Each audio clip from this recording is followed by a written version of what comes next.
Morning everyone, welcome to Even Kill Pottery, based here in Shropshire in the UK.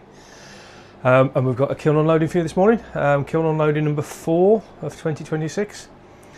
I say number 4, so anyone that subscribes to the channel, yeah, you might notice number 3 is missing. We had a few technical issues on number 3. I thought I was recording, turns out I wasn't. So yeah, so this is number 4. Inside number 4 today we've got some new glaze combinations, we've got some few new pieces, and we've got some refires as well from 3. 3 was a bit of an unsuccessful fire, had lots of running, the kiln ran really hot as well, so there's lots of running, there's lots of drips, but I also had pinholes, which is weird, unusual to get both, so if you know how to solve that, please just drop a message in the links below or in the comments below. But without further ado, we're going to jump in and see what I've got inside the kiln. So this has been drying, cooling down overnight, firing finished a couple of days ago, but haven't had a chance to have a look. So we're at 25 degrees, so it's nice and cool, nice room temperature, so I'm not going to burn my hands today, that's a bonus. So here we go then. Okay, start off with a cone pack first. Again, I can see straight away we're still firing really warm, so yeah, 5, 6, 7, so we should be going to 6. Clearly that's going to 7, so I need to adjust the firing settings on that, because yeah, we're definitely going hotter than we should be, which means we've probably got more glaze drips in this one, but I'll get those settings adjusted for next time. It's weird though, because I followed these settings for a while and they've been okay until the last 2 firings, and then suddenly it started firing hot. Again, not sure why, I'm fairly new to kilns myself. So if you've got any advice, why it suddenly started firing hot, I don't know if it's just the elements have now fully worn in. It's probably about the 8th or 10th firing this kiln's had, so maybe it's that, maybe the elements are just worn in. But if you've got any advice, just drop them in the comments below. Yeah, everything gratefully received. So I'm going to start off with a refire. So this was a piece that was in the last kiln load. It was for the last video, I think it was the last video anyway. I did a bowl for my wife's birthday. It was like oranges and yellows.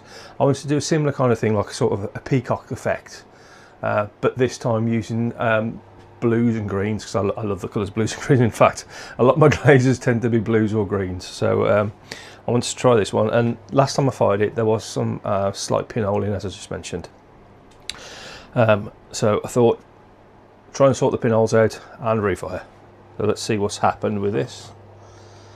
First of all, the colours are absolutely beautiful. So that's the inside of the bowl. So we've got about 3 different colour blues. There's some Norse blue on there, deep sea, there's probably some storm in there as well. We've got a little bit of seaweed in there from the greens, and we've got a little bit of winter wood as well around that lip. I don't know if you can see that. Yeah, I've got a bit of a ring light on today, so I'm not sure if that's adding any value. Hopefully you're seeing those colours a bit better. Let's have a closer look then. Put the glasses on. I'm old, I need glasses now. So it's looking better. Still got a couple of pinholes, which is strange. I'm not sure why I'm suddenly getting pinholes, but I don't know if you can see, there's one just there, look, a little tiny pinhole. There's another one up the top there.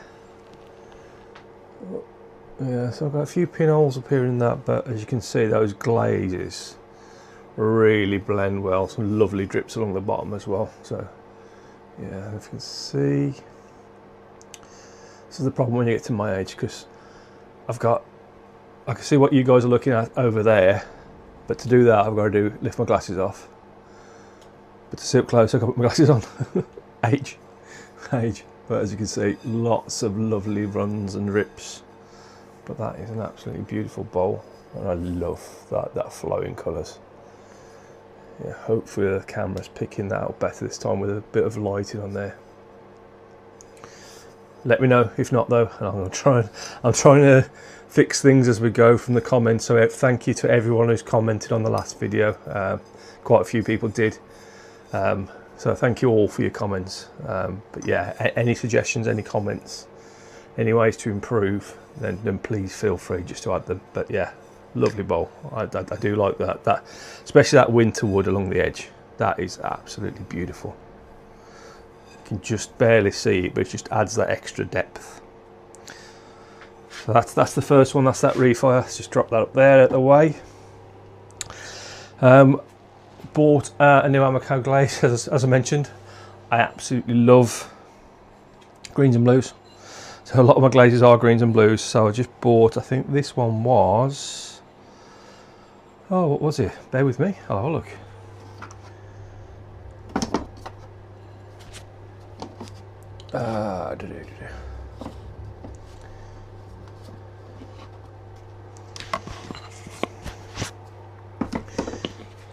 So it's one of Amaco's Celadon range. So jade, yeah, C47. So just got a basic garlic grater. Thought we'd just test this glaze out, see how it runs and how it pools. And again, 3 coats of jade, and that's the effect we get. Again, let me bring that in a little bit closer so you can see the pooling on the actual garlic grater itself is beautiful. Perfect consistency of the grater as well. I can actually feel it, the roughness on my finger, so it's going to grate really well. So yeah, happy with that glaze. Has run a little bit just on the one side, but again, to try and get the colours so you can actually see, yeah, that's going to be a new favourite for me. I've got some ideas what to do with this, and in fact, don't know if you can pick it up on the camera, but there's some stuff drying over there ready for bisque, which this will go beautifully on. So look out for that in future videos. Thought we'd also try some more of the, because they seem to go really well, some more of the Northern Lights mugs. So just the one in this kiln, just trying different glaze combinations. So on this one, I believe, again, let me just get it in close there. Let me see if you can see that.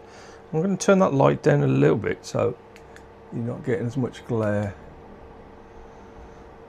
Let's try the settings on this. Oh, that's awful. You're getting a little bit glare off that ring light.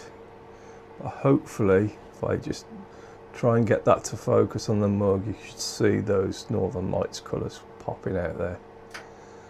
So again, as standard Northern Lights, I did change one of the glazes on this. So we've got 2 coats of obsidian, Amaco obsidian underneath on the outside, 3 on the inside.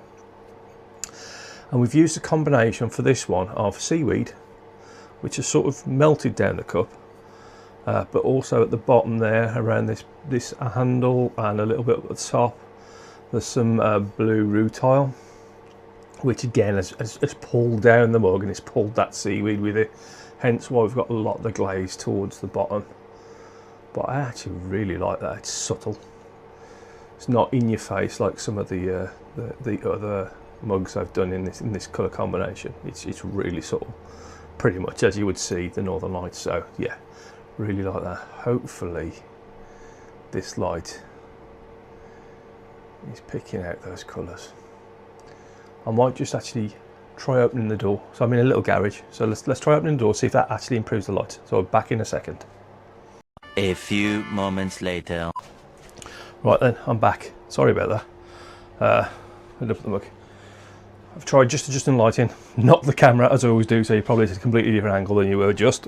But let's have a look at that, see if that's any better for you. So we're getting a little bit of natural light coming in now, with a little bit of ring on there as well, just to add to that. So hopefully you should be able to pull out those colours. So yeah, standard Northern Lights, say 2 coats of obsidian outside, 3 coats of obsidian inside, and I think we went with four swoops of seaweed and 3 swoops of blue rutile. But yeah, lovely mug. No pinoling, no nothing, absolutely perfect that one is. A little bit of run on it, but nothing major. seen lots of storm and obsidian and snow combinations, so I thought I'd give it a try. First time I've tried this combination, and again, that's come out absolutely beautifully. Hopefully you can see those colours being picked up. Let's try and get it to focus on that mug. That lovely oil spotting you get from storm over, from snow over something else is gorgeous. Another little mug, just as a different glaze combination, so something new I haven't tried before.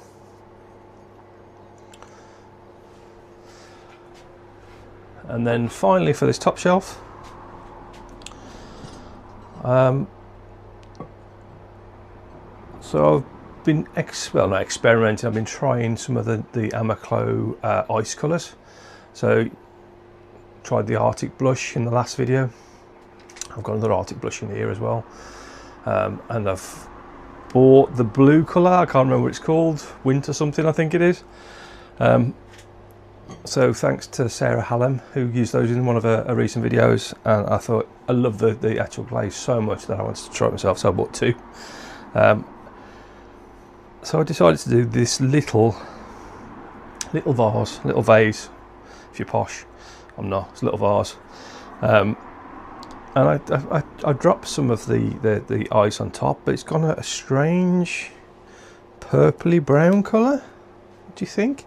This might be because it's overheated. So I was expecting it to be more of that colour inside, that bluish tinge. But it's gone a weird purpley brownish. Might be the way it's reacted with the glaze body, but as you can see, that crackle on that glaze, that was absolutely beautiful. And I've combined that with winter wood. I love winter wood, the way it runs and gives you those browns and creams. So we've got, just I think it's Paisler underglaze on the bottom, so no glaze on the bottom even though it's shiny, which I didn't expect. I expected that to be dull. Then from there to there is winter wood, Amaclo winter wood, and finally on top is the ice. I think it's winter ice, I think it is, which is the Amaclo glaze, which crackles. Yeah, it's had 5 coats, I think, that had on it. The more of the ice glazes you put on, the better it crackles. So I think that colouring though is just purely from the overheating. Maybe, I don't know. We'll try it again and see how it goes. Not sure. I prefer the colour inside. I'd say it's more of a blue colour. That's what it should be. Yeah, I got a feeling that's either reacted to the clay or just got a little bit hot in the firing. But I do like that. It's different. Love winterwood. Love winterwood. That's becoming my new favourite glaze. Winterwood is. So that's number one. I've only got 2 layers in this kiln.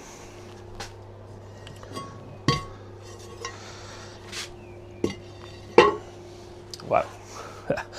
As I mentioned, the Amaclo ice glazes I absolutely love, and this one is called Arctic Blush. I love Arctic Blush. So I did a plate similar to this in the last kiln. What do you think? The way that pink comes out on top, it's like a baby pink. I really love that crackle on that as well. That is an absolutely beautiful colour. I've just done it as a sort of a fruit bowl stand, whatever. Used Amaclo snow on the bottom, so it's nice and glossy white underneath. But that pink really brings it out. Let me just try and see if I can get those colours on the camera for you. Yeah, you can see the crackle on that as well. Absolutely beautiful glaze. Again, takes a lot though. That was 5 coats. In fact, 2 plates this size, I've probably used about half a tub of Arctic Blush. So you don't get much for your money, but the effect it gives you is absolutely gorgeous. So yeah, lovely little stand. Let me just back up a bit so you can get that full profile in. Beautiful. What else have we got in here? I've actually forgotten what's in here. It's been loaded for a few days and just haven't had a chance to unload it. Okay. So some more glaze combinations. I'm not too sure about that one. So that was, so you can see, that was Winterwood again, with, I think that one with Honey Flux. Yeah, looks a bit knee. Yeah, I think I need to stick to single colours for these garlic graters. Yeah, it just looks dirty. It looks like it's a bit dirty, so yeah, I think I'll stick to single colours in the future, stick to the Celadon range for that. But I do like that Winterwood. Just getting close so you can see. Hopefully you can pick up those colours, but yeah, I think that looks a bit dirty to me.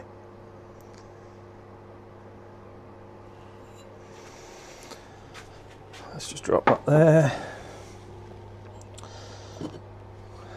I think I mentioned in a previous video I bought some bots glazes, just a couple of little sample bottles, an orange and a yellow. I really don't like them. Yeah, the orange has come out better this time on this, again, this garlic grater, but it's that thick, it's actually filled in the grate, so it's not really much use for anything. So it's a nice bright orange, don't get me wrong, it is a beautiful orange, but yeah, it's just so thick and it's just completely filled that in. There's a slight roughness, but not what you'd expect from a garlic grater. So again, that will probably go in the bin as a reject. But it's a shame, I do like the colour, but yeah, I'm just not getting on with those box glazes. I'll probably just use them for little sample pieces rather than big pieces in the future. But yeah, that's that bots, I think it's something opal. Fire opal, is it something like that? Let me have a quick look. Yeah, fire opal. No, not a massive fan. I'll stick to my Amico and Makos, my more widely known.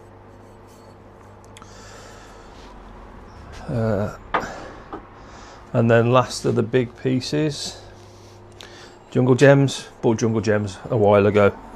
Never really tried them, so I thought I'd give a little trinket dish a go in a pixie pink. Again, not a massive fan. I know a lot of you out there love Jungle Gems, but I'm not a massive fan at all. Maybe at low fire that might be better. I'm gonna try some at low fire in a few weeks' time, but mid fire range, I think they just become messy. Don't get it. I mean, if you've got, I've got 4 small sample pots of these Jungle Gems. I think I've got purple, blue azure, pixie pink, and berry burst. So if you've got any suggestions of what I can try those with, then feel free to drop them in the comments. But yeah, I'm not overly struck with these at the moment. So that's just a little trinket dish. I mean, someone will like it. Just because I don't doesn't mean that no one will like it, but yeah, just not entirely sure about those. So that's the last of the big pieces. As you know, I've only got a small kiln, little 43 these kiln, and when you're firing big stuff like this, you can't fit much else in there. The only other thing I've got is, as always, a few more of those worry hearts. These are the last of the firings that I've got so far. Various glaze colours we've put on there. We've tried those. Let me just get in close with that as well. We've tried those Jungle Gems on those, all different colour Jungle Gems. They actually don't look too bad. There's not many crystals on there. Yeah, and we've gone with some of the bots colours that I don't like as well. So yeah, the yellows on there for bots. So we've got a few of those in there, but that's about it for this time. So thanks for joining me again. It's really appreciated. And as I say, any comments you've got, hopefully the lighting and the sounds get in there slowly. But any comments you've got on how we can improve these videos, yeah, let me know what your favourite piece was as well. Yeah, all of this stuff is fairly new to me, so it'd be good to understand what your favourite piece is, what you like to see. I think the drippy bowls went down really well on the last video, so yeah, anything you like, anything you want to see, and anything you want to test, or any suggestions you've got, please, yeah, just drop them in the comments and it will be really appreciated. Hopefully we'll see you again soon. Cheers.